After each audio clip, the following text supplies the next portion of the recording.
Okay, creaky chair. Anyways, welcome to episode 5 and one of my favorites. Last episode was one of my other favorites, Never Monster 2, but this is a good book. This is Deep Trouble, book 19. Very misleading cover, as the shark is not the main villain. Story begins with Billy Deep, his sister Shira, and uncle Dr. Deep on their boat. I think it's called the Orca, which is a whale. Yeah, I think so.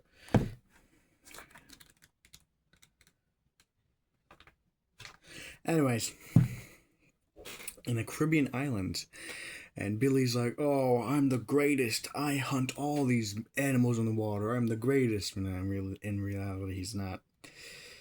He keeps getting in trouble because he goes to an area. It's like a coral reef. That's just not good. Like, you can't go there because it's dangerous. And he steps on fire coral and burns his foot, or it stings his foot with like the poisons or toxins or whatever. So one night, another boat arrives, and they're like from the zoo, and they're like, "We want you to catch the mermaid the locals been seeing." And then Billy's overhearing, and then he falls into the room. He's like, "Hi, let's go catch that mermaid." They're like, "Can he keep a secret?" They're like, his uncle's like, "Of course he can. Of course he can keep a secret, right, Billy?" That's my boy. And so, the next day he sneaks off to go find the mermaid. Then he gets attacked by a hammerhead shark. And you know what saved him? A mermaid. Which I am so sad. We only get to see the mermaid. Like, only ever get to see the mermaid in the graphic novel, which, let me get to the page where you first see the mermaid.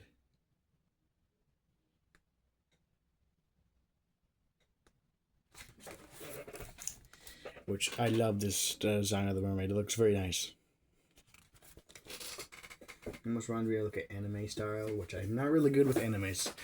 I've never seen any of them. I've seen ones like about kindergarten guy has to take care of the kindergartens. But like any other anime just gives me a headache. I don't get it. Probably because I'm used to American books and the real Ghostbusters or any type of like model shows, and also there's like showing the gums going like and stuff. Anyways, they get captured in a net. It's just it's just his uncle who brings them to the boat, the Orca. They have a giant tank, and they fill it with salt water and with the mermaid in it.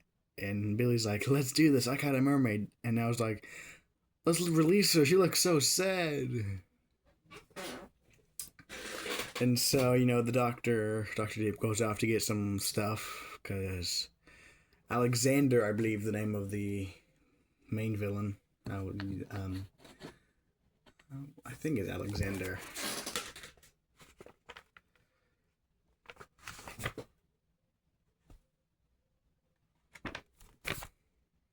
Yeah, Alexander.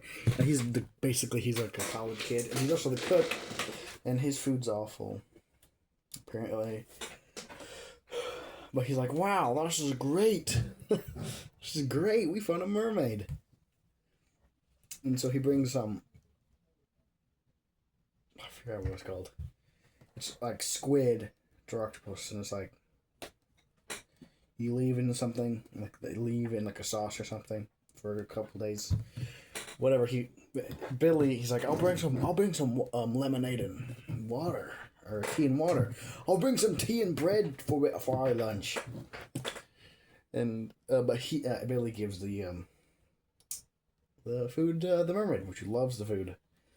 That night, he hears or not like a thud, and it turns out to his uncle, like 4 men in masks who were robbing the boat took the mermaid, knocked his uncle out, and Alexander's helping them to get more money than the zoo was offering Mr.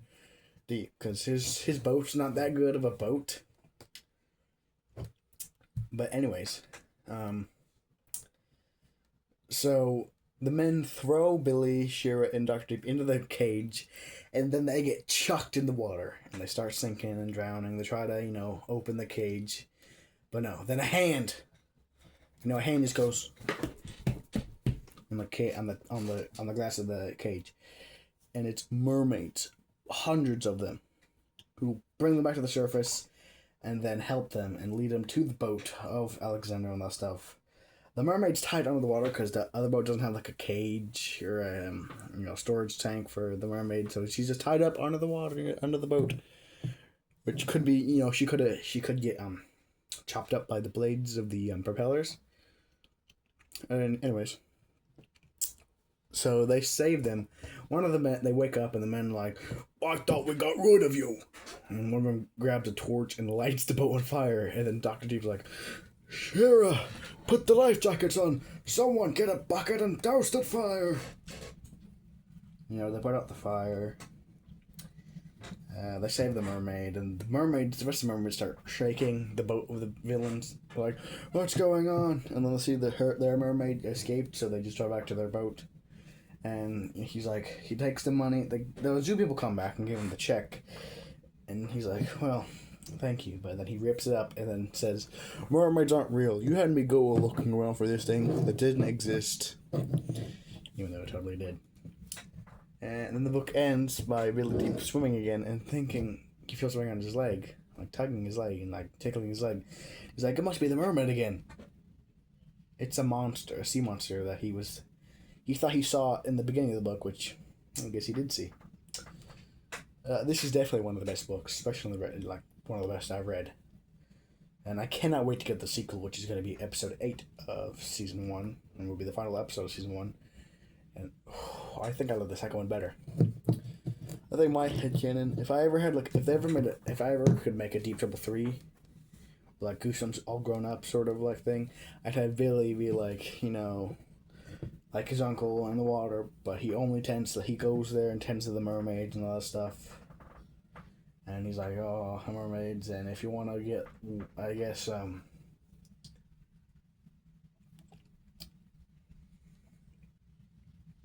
weird, I guess, or something about it. The mermaid he saved could have been like, his partner or something. I probably wouldn't do that. I think he'd just take care of the mermaids with his sister Shira. But definitely think this is one of the best Goosebumps books.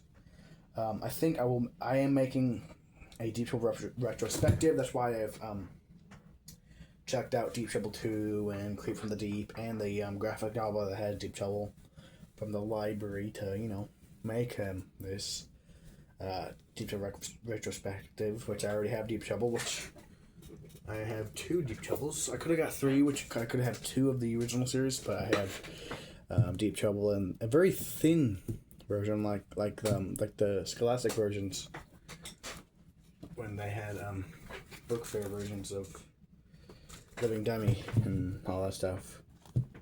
I think this is like a little bit bigger than this one.